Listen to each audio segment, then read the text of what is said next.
લોકમત ન્યૂઝમાં આપનું સ્વાગત છે।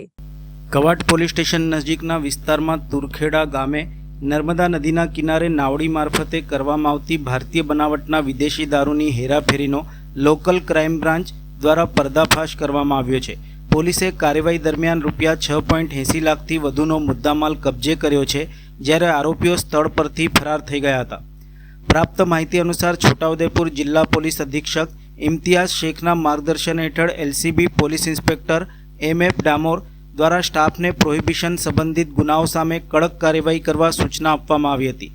તે અનુસંધાને એલસીબીની ટીમ કવાંટ પોલીસ સ્ટેશન વિસ્તારમાં પેટ્રોલિંગમાં હતી।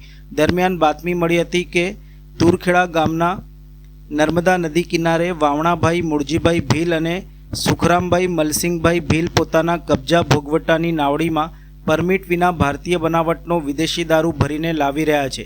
બાતમીના આધારે એલસીબીની ટીમે તુરખેડા ગામે નર્મદા નદીના કિનારે વોચ ગોઠવી હતી।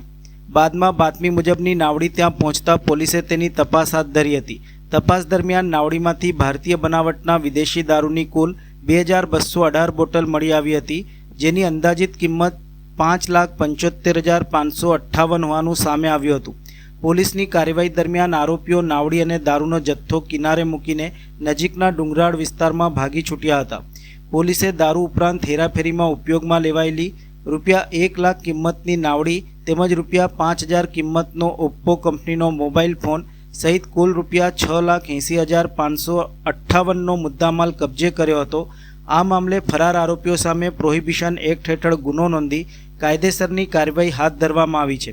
સાથે જ આરોપીઓની શોધખોળ માટે પોલીસ દ્વારા વધુ તપાસ શરૂ કરી છે।